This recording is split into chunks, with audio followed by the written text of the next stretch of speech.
Before we get started with today's show, I just want to remind you that you can save 10% on your order with Symphony of Balloons, a luxury balloon company that also offers a 360 camera. Just simply mention you heard about them on Breaking Through Glass Ceilings. Hello, ladies and gentlemen. Welcome to this episode of Breaking Through Glass Ceilings. I'm your host, Brian H. Waters. This show, of course, brought to you by B. Waters Productions. As you know, we discuss uncomfortable conversations right here. So, I am currently in Cleveland, Ohio. I am getting ready for my third Summer Slam. I'm excited about it. First time in Cleveland, first time I get to do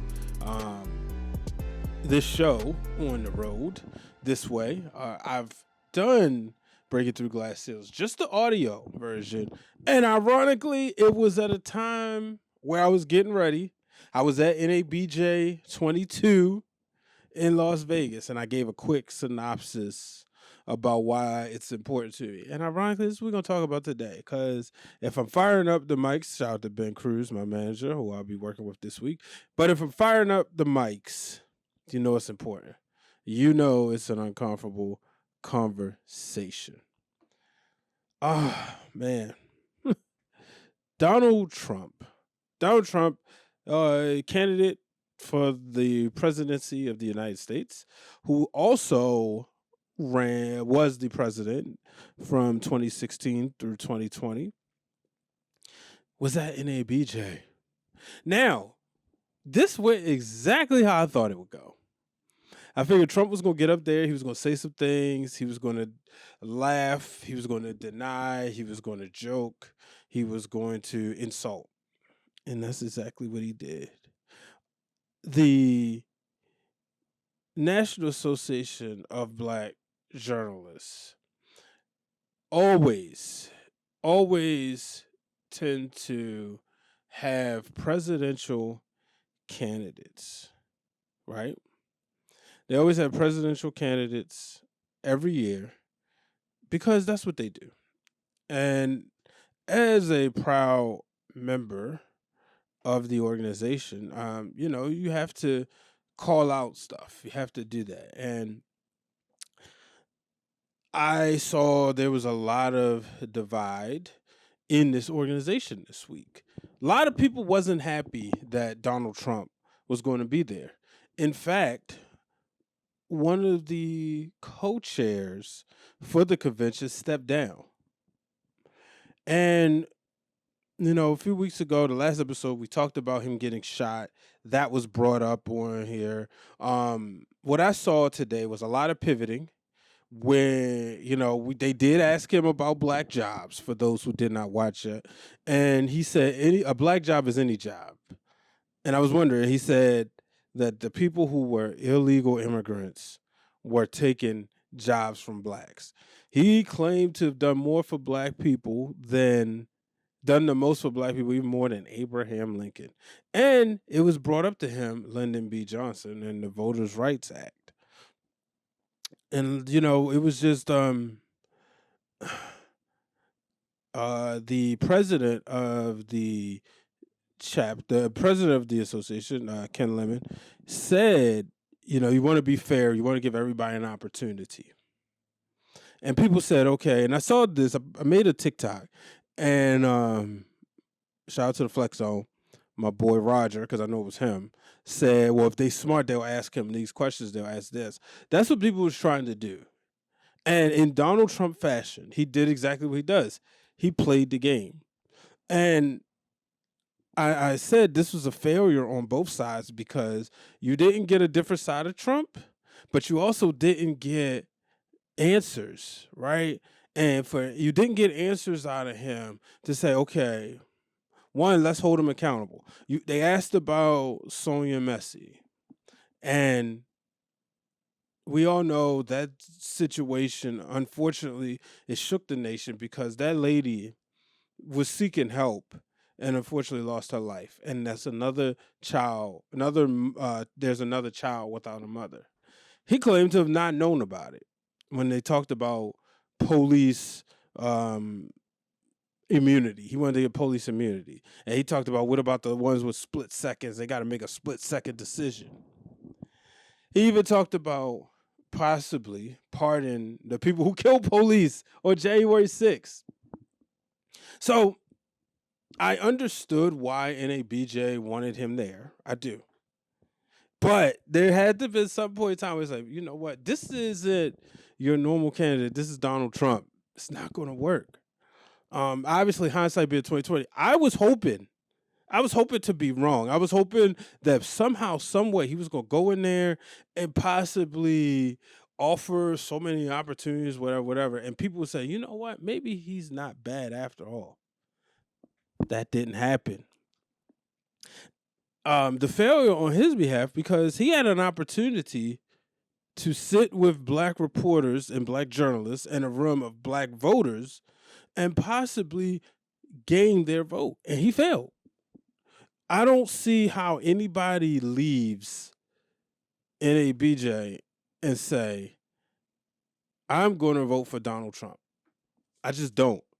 He assaulted Vice President Kamala Harris, right? I don't, and I know for one, I was uncomfortable watching him talk to and interrupt black women that I know he wouldn't have done that with white men.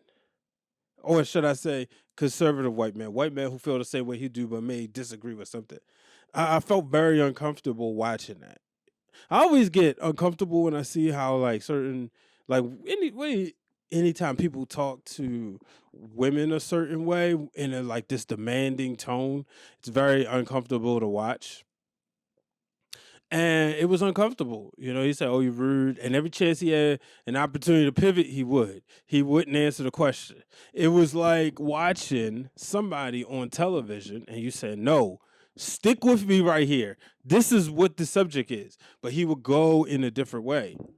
So, like I said, what makes this uncomfortable is because, I mean, I just think it was a massive failure on both sides. I don't know if you give it A for effort or B for effort or C for effort. And I think another thing that makes this a massive failure is because it really divided the chapter. It really punched a hole to the gut. Because what I saw was disappointing online. I saw a lot of people saying, "Oh, NABJ need to shut down." I saw a lot of people online saying that, you know, every leadership should step down. I'm not going to say whether or not I disagree, but what I'll say is that it's very disappointing to see a organization that I love and have so much respect for, and maybe more so the people in the organization and the camaraderie of the organization. It's very disappointing to see it take a huge hit and be in the news for all the wrong reasons this weekend. This is a time that's usually as a family reunion. It's a time where people's lives changed on NABJ, right? Somebody is going to land their dream job in Chicago tomorrow, Friday, or Saturday. Somebody's going to land their dream job. Somebody's going to network with somebody. Somebody's going to find a new best friend. Somebody's going to find the love of their life. These are all things that happen at NABJ. And somebody's going to find a new hookup partner. But all these things happen at NABJ. But what's sad is it will be overshadowed. It will forever be overshadowed by the fact that Donald Trump came in there, made headlines for telling a black woman she had a nasty question, for questioning the vice president and Democratic nominee Kamala Harris's ethnicity, and that he possibly agreed to possibly pardon people who were rioting on January 6th. That's the biggest disappointment. But ladies and gentlemen, I'm getting ready to go enjoy SummerSlam. I got a long week. It's kind of like the calm before the storm. I'm the first one here. But yeah, I'm in Cleveland. So if you're in Cleveland, holla at me at Brian H. Waters on all social media platforms. Obviously, Ringer Wrestling is the place you need to get all of my content. And remember, folks, do not let anyone place a ceiling above your success. So long, everybody. Podcasters and gamers, we all know it can be intense. We're talking, we're getting hype, we're passionate. Sometimes we need a boost. Well, you can get that by getting Rogue Energy.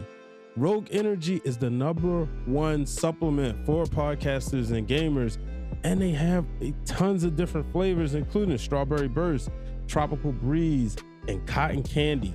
And you can save 10% by putting in the code Brian H at checkout. So go to rogueenergy.com and enter the code Brian H to save money. It's me, Queen PR, one half of those wrestling girls, and welcome back to another episode of Where Wrestling Meets Pop Culture. And this is the show where you find out who the current Up Down champion is. This is not the show where we speculate when Mercedes is returning to WWE. This is not the place for rumors and innuendo. This is the show where you find out where all your wrestlers are up to outside of the ring. One of my favorite couples, Bianca Belair and Montez Ford. We knew that Bianca and Montez were filming a reality show with Hulu. I just have to have a moment for the It family. Ladies and gentlemen, if you want to support this podcast by wearing a t-shirt, whether it's the one that says Breaking Through Glass Ceilings or the one that says No Ceilings Above Success, simply go to foryourwear.com. Also, you can support some of your other favorite podcast and content creators, including Those Wrestling Girls, Seahawk, and the Wrestling Club. And you can support some of your favorite independent wrestlers, including Jay Bougie, Trisha Dora, Chaz the Don. Shoot, all of Pure Ignorance is on there. So go on foryourwear.com, go under personalities, you'll find Brian H. Waters, and buy a t-shirt. And remember, I'll give you a shout out on the show.